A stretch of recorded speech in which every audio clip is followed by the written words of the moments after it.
মধ্যপ্রাচ্যের পরিস্থিতি ক্রমেই নাজুক হয়ে যাচ্ছে দর্শক।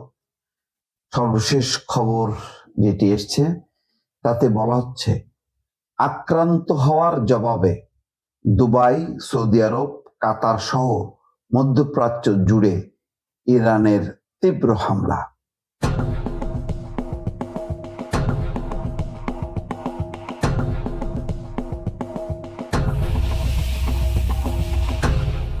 ইরানের পক্ষে লেবানন এবং ইরাক থেকে যুদ্ধ চলছে এবং সেখানে সামরিক ঘাঁটিগুলোতে হামলা চলছে।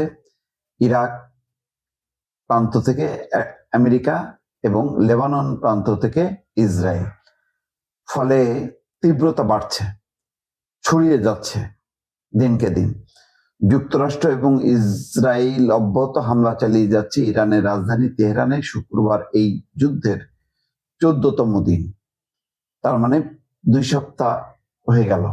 এদিন ইরানের কাশান, ইস্পাহান, কোম এবং আরাকে হামলা হয়েছে। তেহরানের নিরাপত্তা বিষয়ক স্থাপনা এবং বাসিস মিলিশিয়াদের লক্ষ্য করে ড্রোন হামলা হয়েছে। জবাবে Islamic Revolutionary Guard Corps IRGC পাল্টা হামলা করেছে। তারা বলেছে ইসরায়েলকে টার্গেট করে তারা 44টি হামলা করেছে। এখানে শেষ নয়, মধ্যপ্রাচ্য জুড়ে ইসরায়েল এবং মার্কিন লক্ষ্যবস্তুতে তীব্র হামলা করেছে ইরান। দুবাইয়ে ক্ষেপণাস্ত্র নিক্ষেপ করেছে তারা। সৌদি আরব, কাতারেও হামলা হয়েছে। দুবাইয়ে হামলার পর বুর্জ খলিফা ভবনের উপর দিয়ে গাঢ় ধোঁয়া উঠতে দেখা গেছে। সৌদি আরবের রাজধানী রিয়াদে কূটনৈতিক অঞ্চলে ড্রোন হামলা হয়েছে। তবে সৌদি প্রতিরক্ষা মন্ত্রণালয় বলেছে রিয়াদে কূটনৈতিক অঞ্চলের দিকে অগ্রসর হওয়ার সময় একটি ড্রোনকে গুলি করে ভূপাতিত করা হয়েছে। এর আগে মন্ত্রণালয়ের এক মুখপাত্র দাবি করেন তারা দেশটির মধ্য এবং পূর্বাঞ্চলে আরো 8টি ড্রোন গুলি করে নামিয়েছে। ইরাকি গোষ্ঠী মার্কিন সামরিক বিমান ধ্বংসের দাবি করেছে।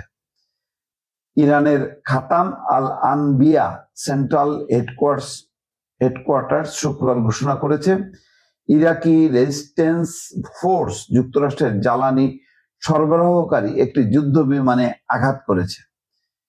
খাতাম আল আনবিয়ার এক মুখপাত্র দাবি করেছে ইরাকের পশ্চিমাঞ্চলে ইরাকি রেজিস্ট্যান্সরা তাদের আকাশ প্রতিরক্ষা ব্যবস্থা ব্যবহার করে মার্কিন ওই বিমানে আঘাত করেছে। এতে বিমানটি বিধ্বস্ত হয় বলে দাবি করেছে তারা। এই খবর দিয়েছে ইরানের বার্তা সংস্থা তাসনিম। ওই মুখপাত্র আরো দাবি করেছে বিমানের সব আরোহী নিহত হয়েছেন। এদিকে শুক্রবার ক্ষেপণাস্ত্র হামলায় দুবাইয়ের ভবনগুলো কেঁপে ওঠে। বিস্ফোরণের বিকট শব্দ শোনা যায়। এরপরই আকাশে কালো ধোঁয়া দেখা যায়। বার্তা সংস্থা AFPর একজন সাংবাদিক ওই বিস্ফোরণের শব্দ শুনতে পেরেছে। এদিকে সৌদি প্রতিরক্ষা মন্ত্রণালয় বলেছে দেশটির পূর্বাঞ্চলে 2টি ড্রোন হামলা হয়েছে, তবে তা প্রতিহত করা হয়েছে। দক্ষিণ তুরস্কের ন্যাটোর গুরুত্বপূর্ণ বিমান ঘাঁটিতে সাইরেন বাজানো হয়েছে। তুরস্কের ইনসিরলিক বিমান ঘাঁটিতে শুক্রবার ভোরে সাইরেন বাজানো হয়। এটি একটি গুরুত্বপূর্ণ ন্যাটো ঘাঁটি। এখানে মার্কিন সেনারা অবস্থান করছে। অর্থাৎ তুরস্ক থেকে শুরু করে মধ্যপ্রাচ্যের কোনো দেশকেই কিন্তু বাদ রাখছে না ইরান। ফলে যুদ্ধের তীব্রতা বাড়ছে। এই যুদ্ধ থামার আপাতত কোনো লক্ষণ নেই। ফলে একটা ভয়ঙ্কর সংকটের দিকে এগোচ্ছে। বিশেষ করে জ্বালানি নিরাপত্তা একেবারেই নেই বললেই চলে। বিশ্বের জ্বালানি তেলের দাম বাড়ছে।